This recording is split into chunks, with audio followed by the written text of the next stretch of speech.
Nuestro siguiente expositor es el doctor Flavio Adrián Grimaldo Gómez, para la ponencia Uso de pruebas de laboratorio estándar y semaforización de transfusión.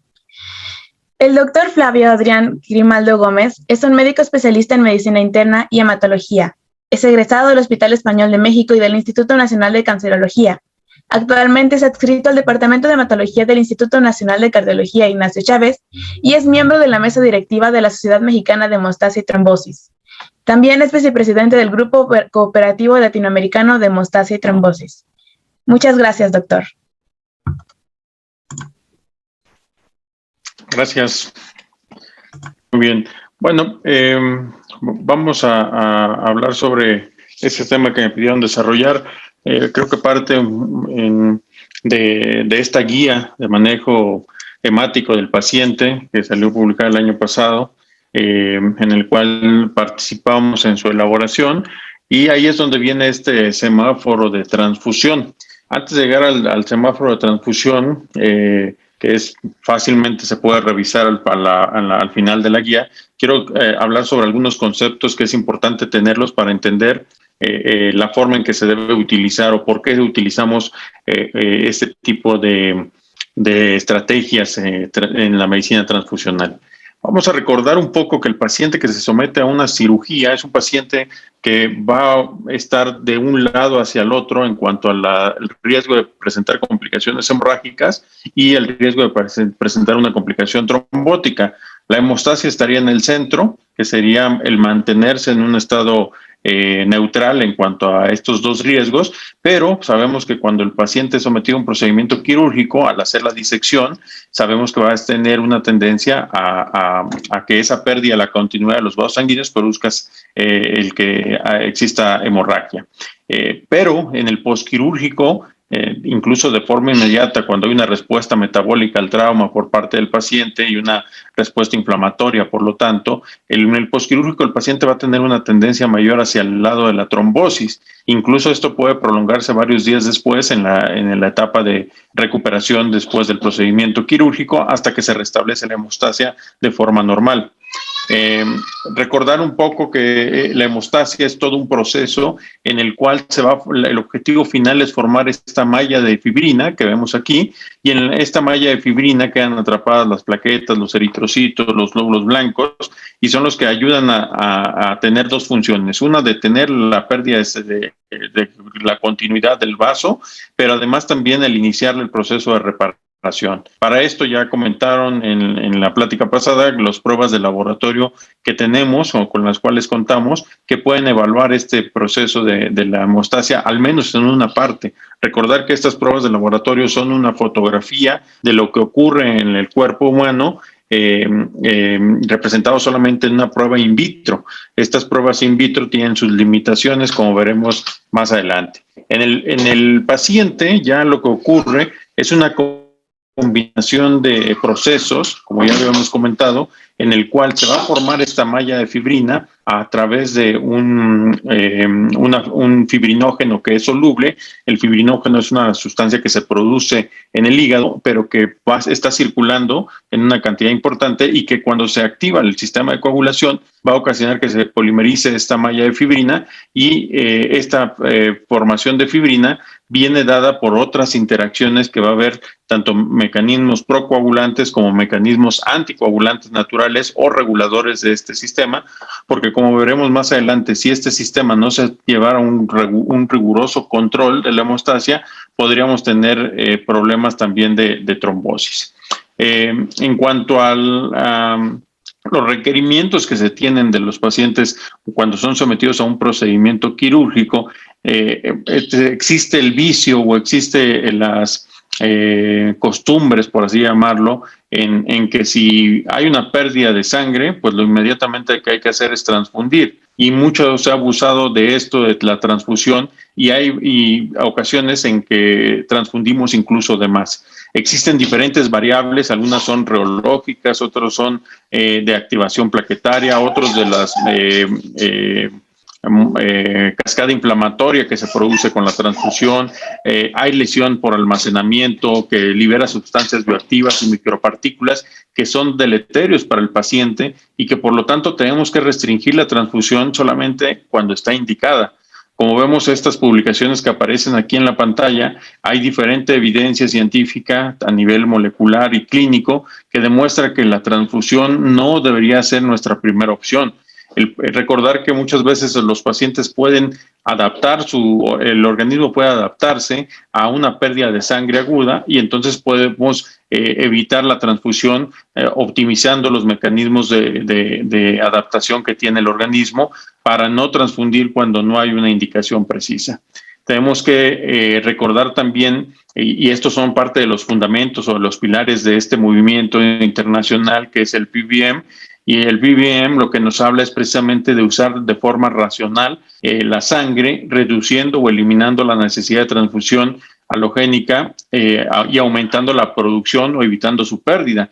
Y se basa en 3 pilares principalmente, que seguramente vamos a ver más adelante con el doctor Augusto Pérez Calatayud un poco más a detalle. Pero veremos que parte importante de estos pilares es el saber con qué pruebas de laboratorio podemos vigilar a nuestro paciente desde el punto de vista de su hemostasia para recurrir a otras alternativas y evitar que se siga perdiendo sangre por hemorragia y por lo tanto no tener que utilizar o tener que evitar la transfusión cuando se pueda. Y el principio o la piedra angular de esto que les estoy diciendo, pues precisamente evitar las transfusiones. ¿Cómo vamos a lograr esto?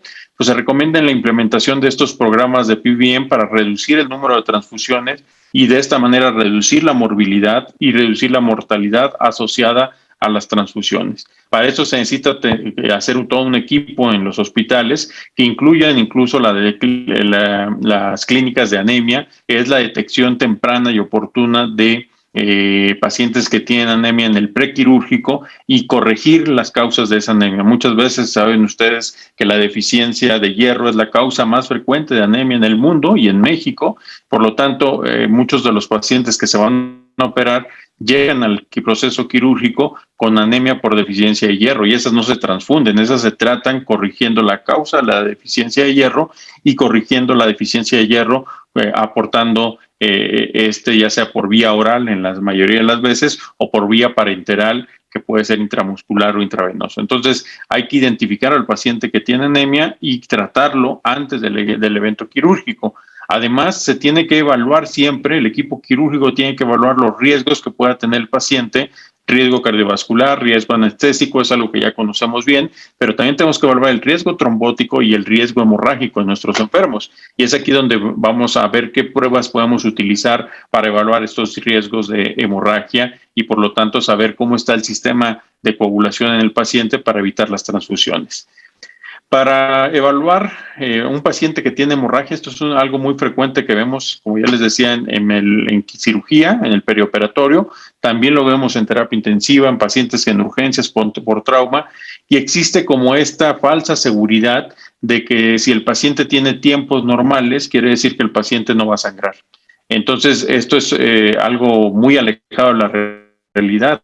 Es mucho mejor tener una historia clínica completa en la cual preguntemos si el paciente tiene antecedentes heredofamiliares de hemorragia o antecedentes personales de hemorragia, que haya tenido alguna complicación hemorrágica en el pasado.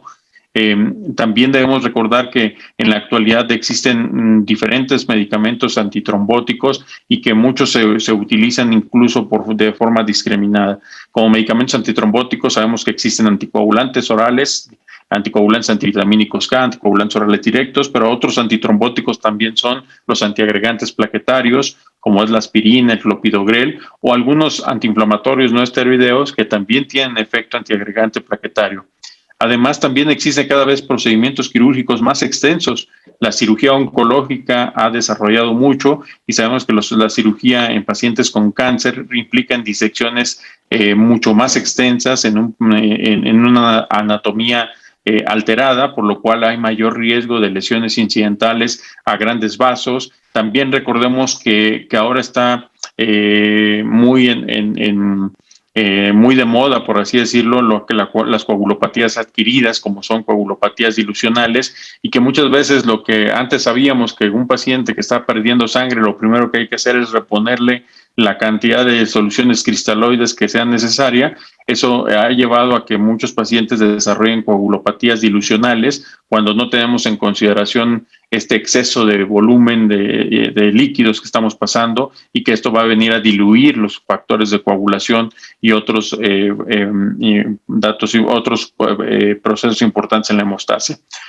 Además, ha aumentado la cirugía, o mejor dicho, las urgencias por trauma. Vivimos en un país violento. Sabemos que las heridas por arma de fuego está a la orden del día en muchos de los estados de la República, y sabemos que estos pacientes politraumatizados pueden tener complicaciones y pueden desarrollar toda una coagulopatía inducida por trauma, que también es importante repasar cómo ocurre esa fisiopatología. También sabemos que de entrada cualquier tipo de cirugía, hasta un 3%, puede cursar con una hemorragia excesiva, y esto puede depender de varios factores, como pueden ser factores propios del paciente, pueden ser factores propios del tipo de cirugía y pues la coagulopatía que se puede desarrollar. Dentro de los factores del paciente, no olvidemos que, como les decía, hay medicamentos que tienen cierto grado o efecto antiinflamatorio, que también tienen efecto antiagregante plaquetario, como son los AINES, o algunos otros de venta libres, como son antiácidos, como el Alka-Seltzer, el Pepto-Bismol, o compuestos herbolarios como ginkgo biloba o complejos de ajo, que pueden tener también ciertas alteraciones en el proceso de coagulación. Al final de cuentas, la coagulopatía es algo frecuente que vemos en el paciente hospitalizado, tanto en el ámbito perioperatorio como en terapia intensiva y en trauma. Y para identificarlo tenemos que ver siempre cuáles son estos factores del paciente, factores de la cirugía y los factores propios que desarrollan la coagulopatía. En este contexto de evaluar un paciente que está teniendo una complicación hemorrágica grave, tenemos que tener conocimiento de qué pruebas de laboratorio se pueden utilizar para evaluar la hemostasia. Para eso conocemos las pruebas globales y algunas pruebas específicas. Dentro de las globales y las que ya ha mencionado la doctora Ocota, está el tiempo de protrombina, el tiempo de tromboplastina parcial activado, el tiempo de trombina, lisis de globulinas. También hay pruebas específicas, como ya es una dosificación de factores procoagulantes o determinación de inhibidores fisiológicos de la coagulación, como la antitrombina, la proteína C, la proteína S, o marcadores de activación del sistema fibrinolítico, como es el dímero D o la lisis de globulinas. Esto creo que ya lo vieron en la plática pasada, cómo se realiza el tiempo de tromboplastina parcial activado y el tiempo de protrombina y qué es lo que está representando. Simplemente recordarles que para detectar el coágulo o para estas pruebas coagulométricas hay diferentes modelos en los cuales podemos basarnos para identificar la funcionalidad o la integridad del sistema hemostático. Dentro de estos métodos, el más común pues sería, como veíamos en la diapositiva anterior, solamente el visual. Si yo pongo sangre en un tubo de ensayo y lo dejo ahí en ese tubo y veo cuánto tiempo tarda en coagularse, ya estoy haciendo una prueba muy rudimentaria una prueba rudimentaria coagulométrica. Ahora ya hay otros métodos que son cada vez más sofisticados, como son los métodos mecánicos y fotoópticos, que se basan en este mismo principio, pero ya no dejan la responsabilidad de tener el reloj cuando yo veo el coágulo, sino que ahora por un método mecánico puede ser un magneto o pueden ser algunas varillas que se estén moviendo y que en el momento que se formó la malla de fibrina se dejan de mover, se establece el circuito que ya se produjo el coágulo y entonces se detiene el tiempo. O métodos fotoópticos que dependiendo de la densidad que pasa a través de esos tubos, se determina si ya ocurrió el fenómeno de la coagulación. O pruebas viscoelásticas, que tampoco no son nada nuevas, pero que también están ahora muy de moda porque nos permiten evaluar de una forma global y a la cabecera del enfermo cómo está el sistema hemostático en nuestros pacientes. Tenemos que entender que todo este proceso de hemostasia tiene como última finalidad el suprimir la salida de sangre del espacio intravascular. Pero yo les haría aquí algunas preguntas. ¿Ustedes saben si hay hemostasia sin coagulación o si hay coagulación sin hemostasia? Muchas veces utilizamos estos términos de forma indistinta y debemos de saber que no es lo mismo. Cuando hablamos de coagulación no es igual que hablar de hemostasia. Les voy a poner un ejemplo aquí en estas imágenes. Si yo punciono una vena del paciente y esa sangre cae al suelo, la sangre cuando cae al suelo se va a coagular. Entonces ahí está ocurriendo el fenómeno de coagulación, pero no hay hemostasia. Si el vaso sigue abierto, sigue saliendo sangre, sigue fluyendo y entonces ahí no hay hemostasia. Hay coagulación porque en el piso que se derramó la sangre ahí ya se formó el coágulo, pero eso no traduce hemostasia. También otro ejemplo, lo contrario, podría ser un paciente que tiene una deficiencia congénita de factor 8, una hemofilia. Ese paciente con deficiencia congénita no va a coagular su sangre. ¿Por qué? Porque tiene una deficiencia de este factor 8 o va a tardar mucho en coagular, ¿no? Sin embargo, si un paciente con hemofilia es sometido a un procedimiento quirúrgico y si hay se diseca un vaso sanguíneo y este vaso sanguíneo está saliendo la sangre y no se coagula porque tiene esta deficiencia del factor 8, pues entonces ahí no hay coagulación, pero el cirujano puede amarrar el vaso sanguíneo, hacer un nudo y entonces está haciendo una hemostasia quirúrgica. Y ahí sí está ocurriendo la hemostasia porque se logró el objetivo que era el suprimir la salida del vaso sanguíneo. Entonces se fijan que sí hay diferencia entre hablar de hemostasia y hablar de coagulación. Bueno, para evaluar la hemostasia en general hay pruebas que se hacen en el laboratorio, pero son pruebas in vitro. Y hay pruebas que se pueden hacer en algunos casos in vivo, como puede ser este tiempo de hemorragia por método de Ivy, que nos puede ayudar a tratar de ver lo que está ocurriendo en el paciente en cuanto a la hemostasia primaria. Pero como veremos más adelante, son pruebas que ya no se utilizan. Para evaluar la hemostasia, nosotros la estudiamos o la dividimos en diferentes mecanismos: mecanismo vascular, la hemostasia primaria y coagulación plasmática. Cuando hablamos de tiempos de coagulación, por ejemplo, solamente estamos refiriéndonos a la parte de la coagulación plasmática. Cuando hablamos de la cuenta de plaquetas o la función de las plaquetas mediante agregometría plaquetaria, multiplate o algún otro método viscoelástico, hablamos solamente de esta parte de la hemostasia primaria. Y hay pruebas específicas que evalúan el mecanismo vascular, como puede ser la prueba del torniquete o la prueba de Rumpenlied, que nos sirve para evaluar la integridad de la parte del mecanismo vascular, ¿no? Entonces, en diferentes etapas de la hemostasia podemos nosotros solicitar algunas pruebas del laboratorio que nos permitan identificar lo que está ocurriendo en el paciente. Pero repito, estas pruebas muchas veces se hacen in vitro y no representan necesariamente lo que está pasando en el paciente. Aquí un repaso histórico, es una diapositiva del doctor Raúl Izaguirre, que es mi jefe en el departamento de hematología. Él está muy padre porque aquí nos hace un recuento de cómo han evolucionado las pruebas que se utilizan en el laboratorio de hemostasia para evaluar la coagulación. Vemos cómo estas pruebas han cambiado de nombre. Partimos a lo mejor de esta primera prueba que era muy similar a lo que les ponía al principio, solamente poner la sangre en un tubo de ensayo y ver cuánto tiempo tarda en coagular. Es un tiempo de coagulación de Lee White. Y esto ha ido evolucionando. Antes se hacía en sangre total, después se hizo ya en plasma citratado, después apareció el tiempo de protrombina, ¿sí? En el cual ya vemos los reactivos que se utilizan, ya lo han comentado. Después apareció el tiempo de tromboplastina parcial activado, después se estandarizó el tiempo de protrombina para tener el INR y la evaluación de los pacientes que toman anticoagulantes antivitamínicos K, y después se ha ido perfeccionando la técnica, pero desde 1962 prácticamente ya está sin cambios lo que se hace en el laboratorio. Lo que evolucionó después de la década de los 60 fue la automatización de esas pruebas, y ya para 1970 alrededor de las 50% de las pruebas que se hacían en laboratorio de hemostasia eran automáticas. Y en la década de los 70 hasta los 90 se podían manejar ya grandes volúmenes. Ahora para nosotros es muy fácil decir, pídele unos tiempos de coagulación y sabemos que en 15 minutos, 20 minutos ya podemos tener un resultado porque el equipo nos los da, y eso aunque sean 100 muestras las que se tengan que procesar al mismo tiempo. Y ya a partir de 1990 es la etapa de la biología molecular.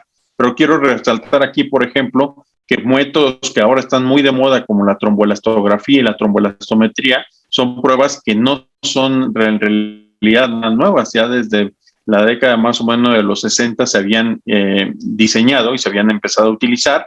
Aquí hay cómo ha evolucionado la parte de la tromboelastografía en las publicaciones. Vemos que desde 1962 aparecieron las primeras publicaciones, luego como que disminuyó muchísimo y luego otra vez en el 2000 volvieron a aparecer estas publicaciones hablando de tromboelastografía. Al final de cuentas son de diferentes métodos los que se pueden utilizar para detectar los coágulos y para por lo tanto determinar esa parte de la hemostasia si está íntegra o no está íntegra. Recordar solamente que muchas veces no basta tener solamente una prueba para hablar de la integridad del sistema, sino que hay que tener una combinación porque son fotografías a diferente nivel del mismo proceso.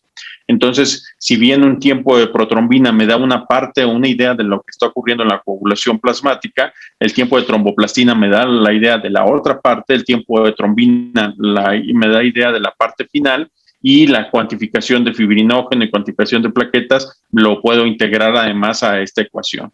En las pruebas viscoelásticas permiten ver todas esas partes del sistema en una gráfica como estas que vemos aquí a la parte inferior de la diapositiva, que nos permite rápidamente identificar en el paciente de una forma global cómo está la hemostasia. Sin embargo, no son la panacea, o sea, tampoco es que con una prueba viscoelástica como el ROTEM o el tromboelastograma me va a dar toda la información que necesito. Muchas veces es necesario combinar métodos para tratar de llegar a una solución al problema al que me estoy enfrentando. Aquí les pongo los ejemplos de dos situaciones en las cuales tenemos que utilizar estas pruebas de laboratorio para evaluar la hemostasia y decidir si el paciente tiene un defecto y requiere, por tanto, una transfusión de fibrinógeno, o requiere transfusión de plaquetas, o requiere transfusión de eritrocitos, o de plasma, o de concentrado de complejo protrombínico, etcétera. ¿Cómo vamos a llegar a esa solución? Generalmente lo más frecuente es que tengamos un problema clínico, es decir, el paciente está en terapia intensiva o en cirugía y tuvo una complicación hemorrágica grave y queremos saber si por laboratorio puedo identificar qué defecto bioquímico tiene el paciente. Otro punto sería el paciente que se va a operar y que desde las pruebas preoperatorias identifico que hay un defecto bioquímico, es decir, tiene un TTPA prolongado y quiero saber si ese TTPA prolongado me va a dar un problema en el futuro cuando yo lo someta al paciente a la cirugía. Entonces son dos mecanismos o dos vías por las cuales llegamos a esta resolución de evaluar la hemostasia. Aquí lo más importante, y esto es algo que me gustaría mucho que se quede en todos ustedes que están empezando en esto de la medicina, es hablar sobre la comunicación que se tiene que tener entre la parte clínica, que somos los médicos que estamos enfrente del paciente, y la parte bioquímica o química del laboratorio. Recordemos que los dos somos profesionales de la salud, los dos tenemos los mismos objetivos, que es restaurar la salud de los enfermos, pero tenemos diferentes campos o diferentes visiones. Y lo ideal para el enfermo va a ser que trabajemos en equipo y que nosotros como médicos, como clínicos, podamos decirle al laboratorio lo que necesito o lo que estoy buscando.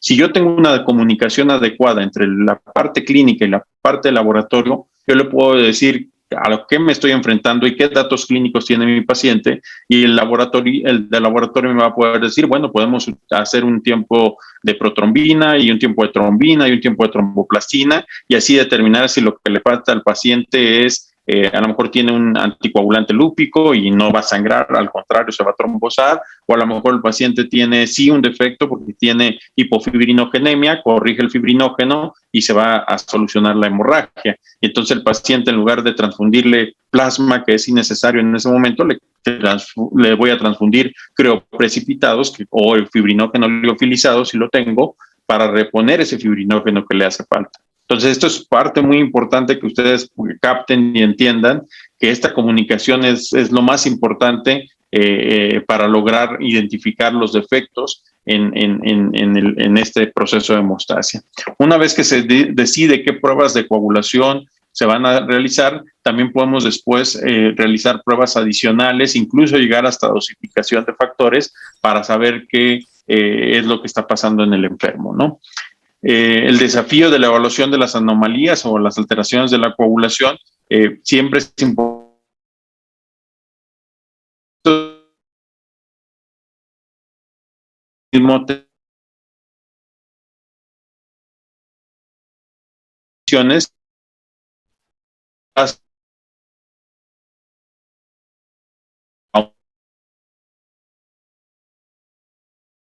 Donde ya le quita además el papel que juegan los eritrocitos, los neutrófilos y otras interacciones que hay con el propio endotelio. En el tubo de ensayo yo no tengo endotelio, por ejemplo. Entonces, tiene ciertas limitaciones mis pruebas que yo pueda realizar en el laboratorio.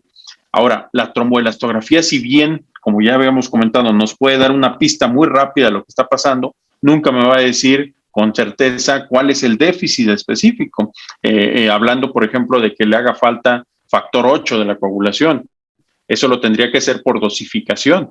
Me puede sugerir el tromboelastograma que está disminuida la amplitud máxima, pero no me va a decir con certeza cuál es el porcentaje de actividad de cada uno de los factores. Eso lo tendría yo que complementar ya con las pruebas que se hacen in vitro. Entonces, in vitro en el laboratorio. Entonces, quiero ponerles ya, por último, de las últimas diapositivas para sobre todo interactuar un poquito más con ustedes en cuanto a dudas que se puedan presentar a lo que les he platicado. Este video es un video in vivo, es un modelo animal en el cual se reproduce el proceso de coagulación de una forma muy didáctica, porque si vemos el video dura aproximadamente 1 minuto y vemos cómo en 1 minuto se produce un coágulo, se produce primero un tapón plaquetario, se produce después la formación de fibrina y ya un coágulo, incluso vemos hasta la retracción del coágulo como tal. Y durante esas etapas se va liberando factor tisular, que es en verde, se va liberando, se van viendo el papel que juegan las plaquetas en la hemostasia primaria y la producción de fibrina. Entonces, voy a tratar de dejar de correr el video para que podamos ver en tiempo real cómo ocurre todo esto que les he platicado. Ahí vimos cómo mediante una lesión con un láser se pierde la continuidad de endotelio, se empieza a liberar factor tisular y vean cómo se echa a andar luego la hemostasia primaria, llegan, se reclutan las plaquetas, empieza a crecer el coágulo, ya se formó todo en este color la malla de fibrina junto con las plaquetas y sigue creciendo y vean cómo llega en un momento hasta que empieza a llegar hasta la otra pared del vaso sanguíneo y después hay una retracción de ese coágulo y ya se va a limitar. Al momento que ya está ocurriendo todo este fenómeno, aquí en el lecho del endotelio donde estaba la lesión inicial, ya empezaron los mecanismos de reparación para que el coágulo, cuando ya no sea necesario, pues se eche a andar el sistema fibrinolítico y entonces también se degrade este coágulo y deje ya un paso a una luz libre y continúe el flujo de la sangre, ¿no? Entonces, estos fenómenos que nosotros estamos viendo aquí en 60 segundos que ocurren son los que nosotros trasladamos al laboratorio para identificar qué parte de todo este proceso es el que está fallando y tomar entonces una decisión de qué es lo que le voy a tener que transfundir a mi paciente. Voy a adelantarme ya solamente a estas últimas diapositivas, en la cual quiero hacer resaltar esta parte.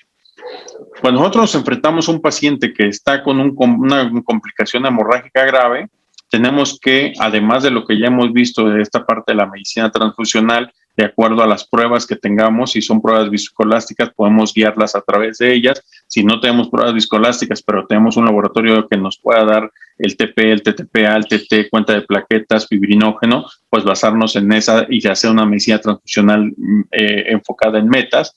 Pero no debemos de olvidar que el paciente con hemorragia también tenemos que vigilar cómo está su pH, la acidosis también va a perpetuar la hemorragia, cómo está la temperatura del paciente, porque recordar que el paciente puede estar en hipotermia en el quirófano y las pruebas que yo corro en mi laboratorio van a estar a 37 grados centígrados. Entonces, no va a ser representativo las pruebas de laboratorio que yo utilizo a lo que está pasando en la hemostasia en el paciente in vivo. También vigilar la concentración de calcio. Acuérdense, en la cascada de coagulación el calcio es muy importante y si está bajo la concentración de calcio, pues mi paciente, por más que tenga factores de coagulación y yo le pase fibrinógeno y le pase plasmas y le pase todo lo plaquetas, si no hay calcio el paciente no va a coagular.